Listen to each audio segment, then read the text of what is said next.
Being young is meant to be a blessing, but in Kenya it can also mean poverty, despair and a descent into crime and violence that undermines social stability.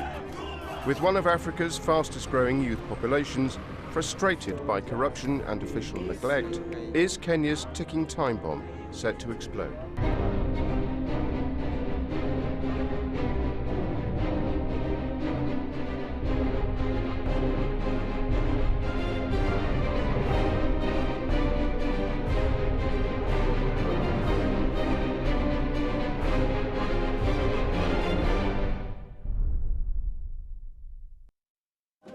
Youth is beauty, or so an old North African proverb goes.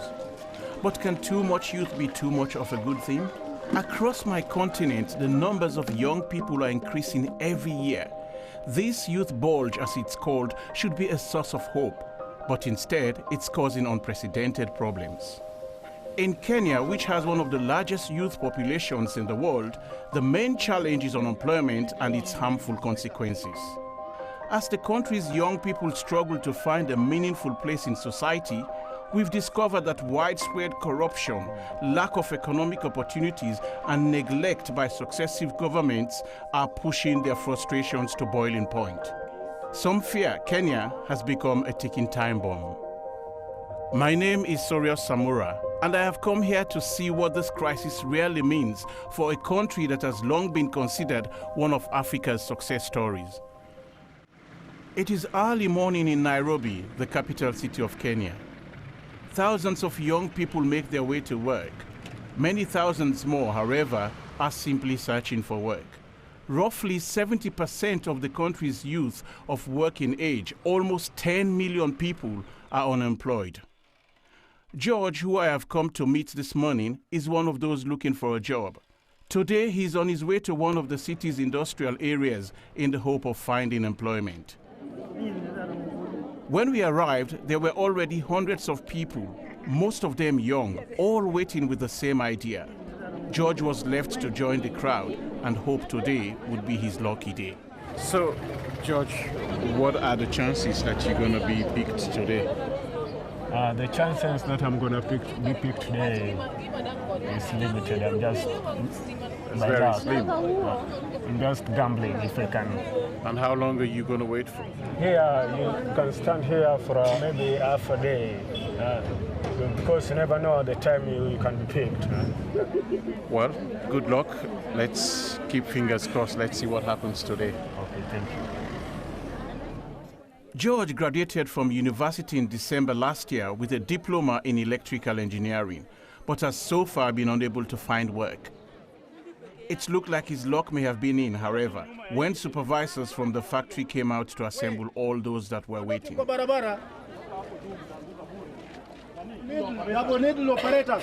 One by one, they called out for people with skills for positions that were currently available. Out of the hundreds waiting, around 10 get a job, at least for the day. This is the grim reality facing the millions of unemployed youth in Kenya. Have you ever been lucky to have been given a job? Yeah, one time I worked for 3 months, then I stopped again. And when was the last time that you worked? Last year, November. Last November? Yeah. Have you got a family? I have 2 kids. And how do you look after them if you don't have work? If I'm not working here, I go out and washing for others' clothes. Washing for people clothes outside. To get money. Is it the same? Is it the same for you as well? Yeah. These are the real phases of Kenya's youth unemployment crisis. In a country where almost 80% of the population is under the age of 35, some have labeled it a national disaster. But of course, Kenya is a democracy, and in theory, these people have a voice. So one way things should change is through their elected representatives. Elijah Kani is the leader of a youth group in the second largest slum in Nairobi, Mathari, which has approximately 500,000 inhabitants. Back in March, during Kenya's general elections, he decided to run for office. We followed his campaign. The reason why I'm campaigning for MP is because my community is still the same. It has never changed since I was born. I see the same problems. Who is to blame? Now we want leaders, people who will deliver. And that's why I want to challenge these people, to show them that enough is enough. We want development. Elijah aimed to get most of his support from the youth, from people such as 23-year-old Moses. Like many in Mathare, Moses has little faith in the government's willingness or ability to change things for the poor. He says unemployment and poverty in Mathare is so bad that youth have turned to crime, often with devastating consequences. Local graveyards are filled with young people who have been killed by the police. Many of them, he tells us, simply on suspicion of committing a crime. This is my friend Edgar. We used to do a lot with him. There he was shot dead by the police. He was not in a mission.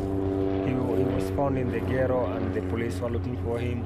Instead of arresting him, they killed him. Then there is Jimmy. Jimmy was shot near his home, near his mama's house. James was shot this year as well. Yeah, he was shot.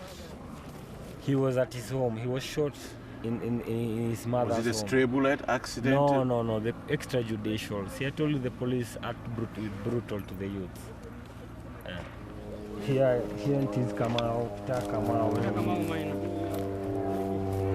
For Kamau, it was even worse, because now what happened is that they actually killed him in front of people when everybody was actually seeing it. That was only 2 months ago.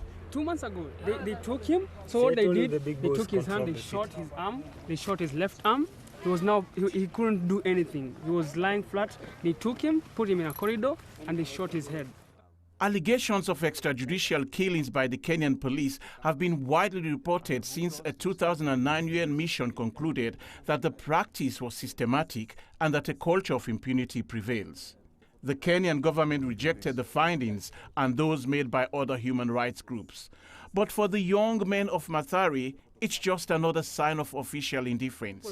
Most of these people in this place are very bright. Yeah. Kamau here was a very bright person. Yeah. He captured everything that you can tell him, and he could use that in practice. But now where is he? Yeah. 6 feet under.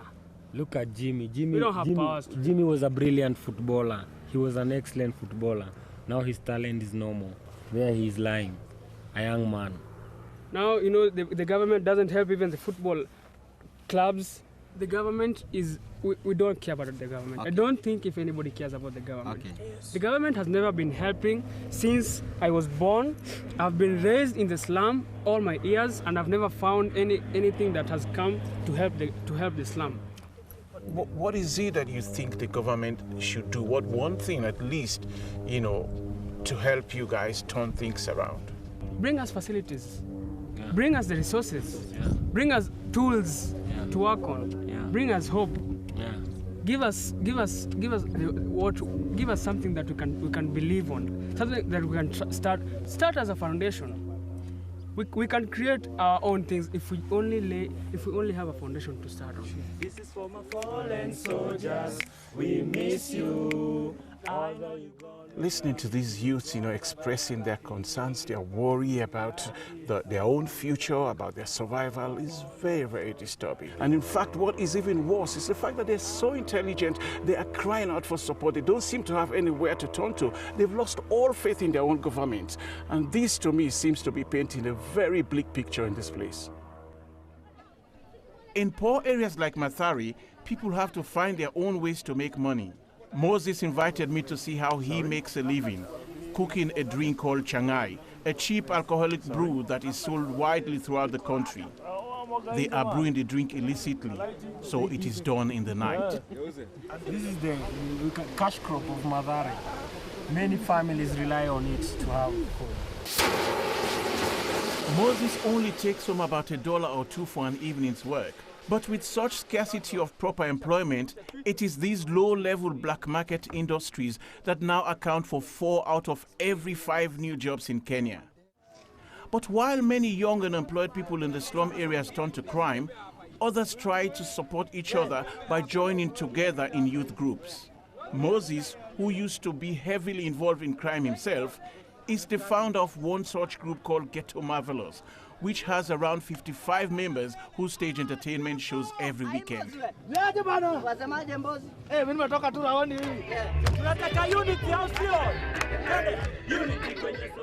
Down here in 3C is where all the negative things happen.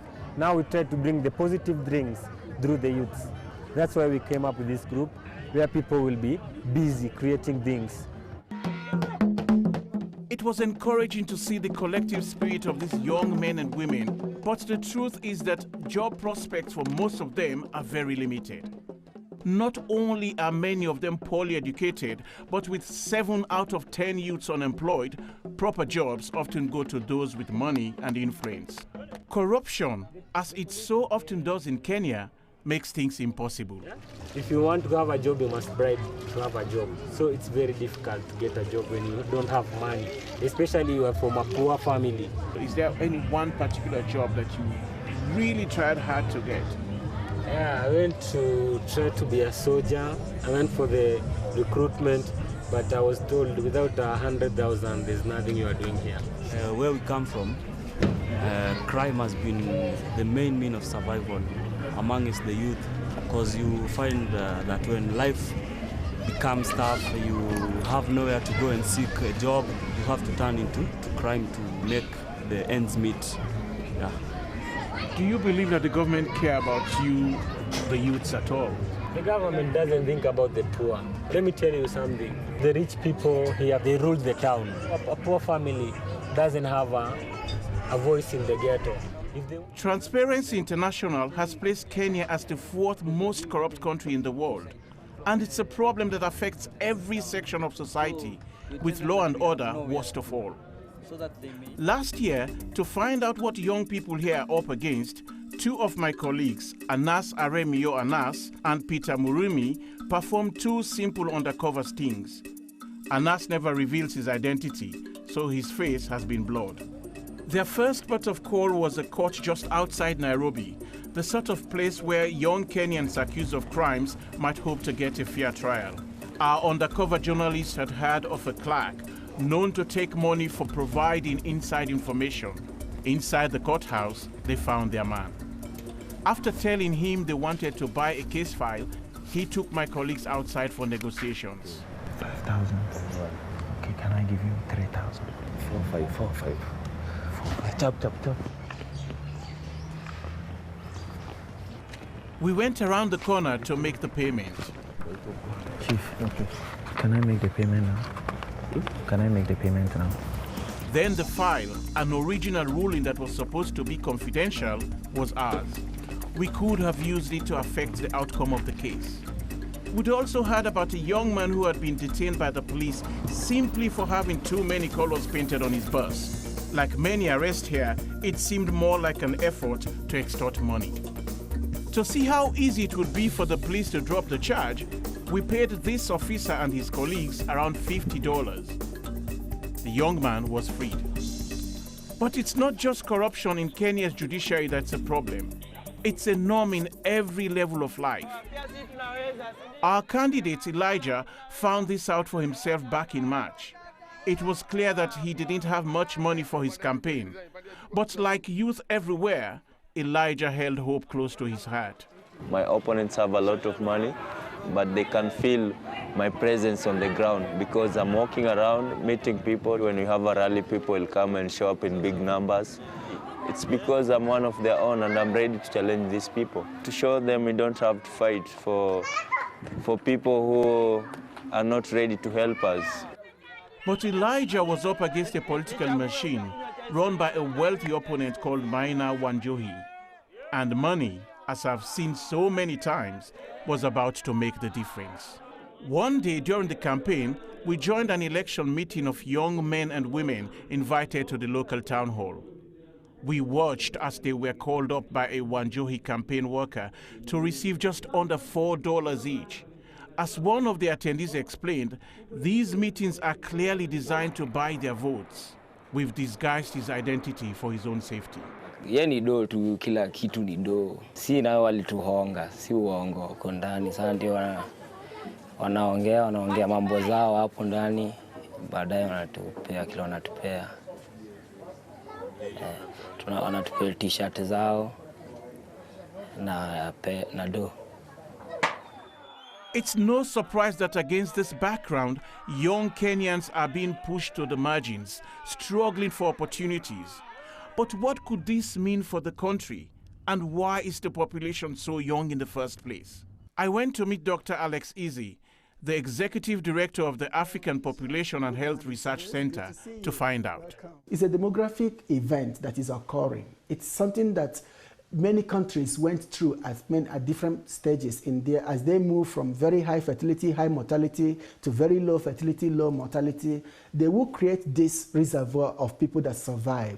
Generally, it can be a good thing. And what makes it a good thing is our ability to harness the economic potential of such a large proportion of young people going into the labor market. However, if the youth bulge is not managed effectively, this large proportion of young people can then create a potential threat to stability, to economic growth and development. For now, that threat to stability is being reflected in the crime statistics. With so many young people out of work, it's little surprise crime is on the rise. Kevin, not his real name, is also from Mathare. He is 31 years old, but has been an armed robber for over 6 years now, and has even killed 2 members of his own gang. Every assignment there is requirement, and if you go against our rules and policy for our security purposes, definitely we'll eliminate you. And you killed them yourself? Yes, me personally. What is it that led you to turn to a life of hard crime? I turned to a hard crime so that I can finish DESTA University, a degree that I started. Tuition fee, it's roughly 250,000. Where could I have find it? This pressure from my own family also. My mother wants this. She wants me to take care of the sibling. I am unemployed. What was the only means to provide for this big, huge family was to go to a hard crime. How many people do you know that are turning to crimes like you? Crime is everywhere in the informal sector. In Mathare, you cannot walk from 9 p.m. to around 6 a.m. You cannot walk in Mathare. So I'm saying that the unemployment is very rampant, and if they have only left, the only job vacance is hard crime. That's why we have flooded. In Kenya, we are flooded. And what do you think will happen if these people were to get jobs? What I will say that majority of them will quit crime. It's not that I like crime. It is not something that is in the bloodstream. It is an acquired behavior. It is because of frustration of the society, frustration of the government, the frustration that we get from our parents, that we find ourselves in that, pushed in a corner. But when we are given a chance. Yet it would be unfair to say the government is doing nothing at all. Although it hasn't been able to create the huge number of jobs necessary, it has spent almost $45 million trying to help young people help themselves. The Youth Enterprise Development Fund is one of the key programs of this approach and is giving interest-free loans to youths for business startups. We joined Simon, one of the fund's district officers, as he went to monitor one of its recipients. The fund can only be accessed by groups of 9 or more people. So far in his district, Simon told us that they had made loans to 130 groups. This urban farm now employs 15 of the original group members. Why don't we see many more of these groups in this place where you have, thousands of unemployed youths? I would say to some extent there has been kind of ignorance in the perception with the youth that anything that comes from the government, it is very hard to get. But then they have not taken that initiative to try. So basically what you're telling me is that if these youths come together as a group, it will be easy for them to access these funds. It's actually the easiest way. Speaking to the group, however, they had a slightly different view on the conditions attached to the funds. So they say you must be in a group, of which most of the youths here don't think it's okay if we come together. Secondly, we have to go to the area chief, which is a bit tricky also because most of the youths here, they involve themselves in crimes, so they won't access the chief's office. Thirdly, you have to have a bank account which is running, of which is also a bit difficult if you're not financially stable like our group. Most of the youth, they are not, they lack education. So we need civic education from the government to come in. It was very encouraging to see how this group had managed to benefit from the fund, and it showed that with the right implementation, these policies could work. The reality, however, is that the vast majority of youths in this country are not accessing the fund or are simply unaware that it even exists.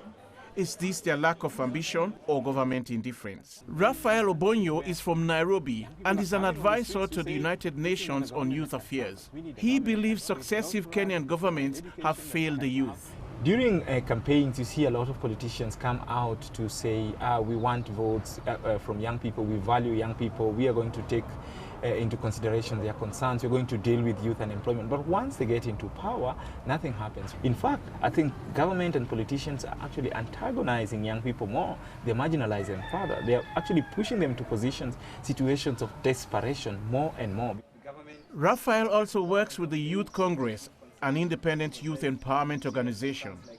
They have organized a community dialogue circle, a gathering of youths from around the city to discuss the issue of youth unemployment, and invited us to chair the discussion. Many of those present have college and university education. I see no future for Kenyans with the same kind of governance still in power, unless the system changes. And how is it going to, the question is here goes into two. Is the system going to change through war? Or are they going to just use their brains and feel like we should take these things to the rightful people who deserve this? Here in Kenya, it's corrupted. And it's like if your person is not known in the big places or big jobs, you can never get a job. Even if you have that merit, even if you are qualified, I mean, you are nobody in the society. Listening to you guys, you can tell that there's deep frustration going on in this place. How worried are you about the future of this place if employment is not addressed soon? If the employment issue is not addressed on time, we are going to have a kind of a bigger population that is not going, even the government is not going to raise it or to take care of it. And this population is going to increase in the crime. We have seen things like civil war. Idleness is going to result to civil wars in the country because we are scrambling for the same asset and on the resources. We don't have the resources. What are you going to do? We'll have to fight.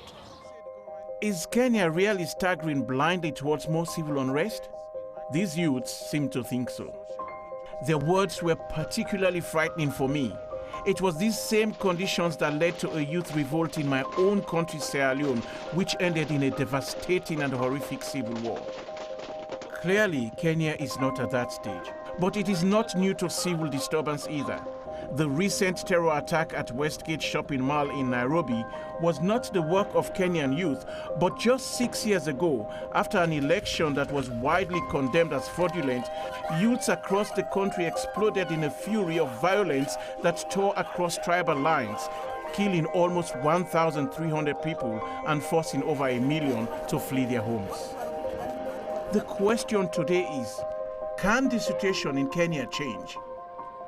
For Elijah, despite a positive campaign, the money ranged against him was too great. He lost the election. They bribe people. For me, that's a bribe. When you call people for a meeting and then after the meeting you give them money, that's a bribe. That's how the system will be. So nothing will change. All we need to do now is stop complaining and work towards our solutions. Nothing will change. Kenya has been a beacon of hope for many of us in Africa, but I worry for the future of this country. There are too many African states that have failed because they neglected their youth. It's such a waste. The question for me and for many of the young people here in Kenya is, will the elders and the government find the answers to their problems, or will the youth have to find it for themselves?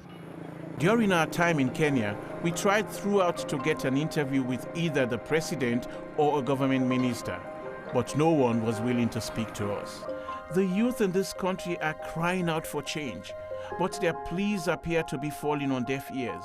Despite their numbers, those we have spoken to are angry, disenchanted, and feel neglected by their own government.